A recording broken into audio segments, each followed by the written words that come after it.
అన్ని గ్రామాల్లో కూడా కిడ్నీ డిస్ఇన్ఫెక్షన్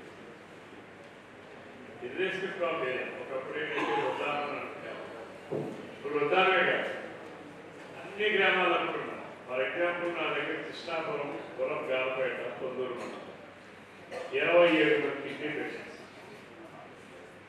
అన్ని గ్రామాలకు నేను రాండంగా చూస్తే ప్రతి విలేజ్ లో కూడా 10 నుంచి 15, 20 బాధ్యతలు. దాని మీద ఒక డీటెయిల్డ్ గా ఒక సర్వే అసలు ఎందుకు కిడ్నీ డిసీజెస్ అక్కడ కూడా వస్తున్నాయి. ఉదాహరణ ఎందుకు వస్తున్నాయో తెలియదు. ఓకే, ఎందుకు వస్తుంది అనేది సైంటిఫిక్ రీజన్ మనకు తెలియదు.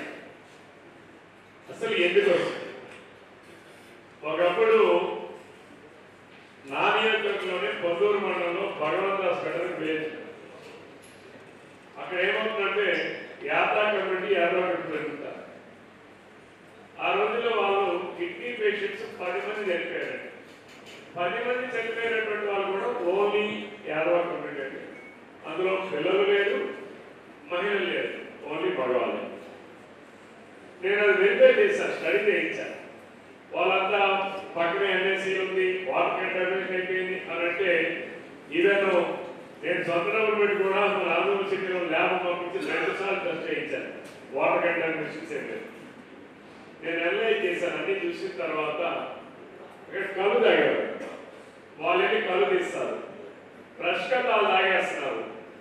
ఈ కలిపినవన్నీ కూడా ఇలాగే. దానివల్ల ఏమైందంటే ఓవర్ డోసేజెస్.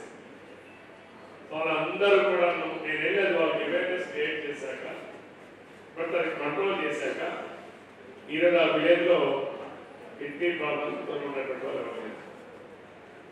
ఎందుకు నేను ఈ దృష్టి తీసుకొచ్చానంటే ఒక ఎగ్జాంపుల్గా గత ప్రభుత్వం వైఎస్ఆర్ వారి కల్తీ మందు సప్లై ప్రభుత్వం ద్వారా చేసినటువంటి ఆ నాసి రకం మందు ఏదైతే ఉందో ఎక్కువగా ఎవరైతే దాన్ని కన్జ్యూమ్ చేశారో అటువంటి వాళ్ళలో ఎక్కువగా నేను, ఎందుకంటే అది కూడా విలేజ్ వెళ్ళేటప్పుడు పర్సన్ టు పర్సన్ వెరిఫై చేస్తున్నాను. వాడి హ్యాబిచువల్ ఏంటి, వాడి ఆహార అలవాట్లు ఏంటి, ఫుడ్ హ్యాబిట్స్ ఏంటి అన్ని కూడా అనలైజ్ చేస్తున్నాం.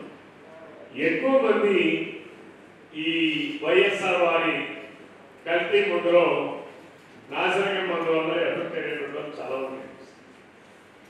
దీన్ని ఒక మీరు కేస్ స్టడీ కింద జిల్లాలో సర్వే తీసుకొని రెమెడీస్ ఏంటి నెక్స్ట్. మనం ఏదో వాళ్ళు సీకౌట్ ఇది అవుతుంది, పెన్షన్ ప్రమోట్ చేస్తాం, ఇస్తాం. That's not it. We must create awareness.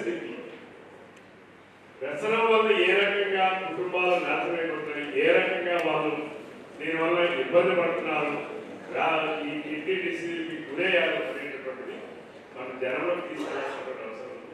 ఒక స్టాటిస్టిక్స్ కూడా అవసరం ఉంటుంది. కాబట్టి నా రిక్వెస్ట్ గౌరవ మంత్రి గారికి, మీరు ఒక మన జిల్లా మొత్తం, ఎందుకంటే అన్ని దగ్గర కూడా ఏఎన్ఎం ఉన్నారు, సో మనకి ఫీల్డ్ లెవెల్ మెషినరీ ఉంది. ఓన్లీ కిడ్నీ డిసీజెస్ తో బాధపడే వాళ్ళ వివరాలు ఈ జిల్లా మొత్తం సేకరించారు. తర్వాత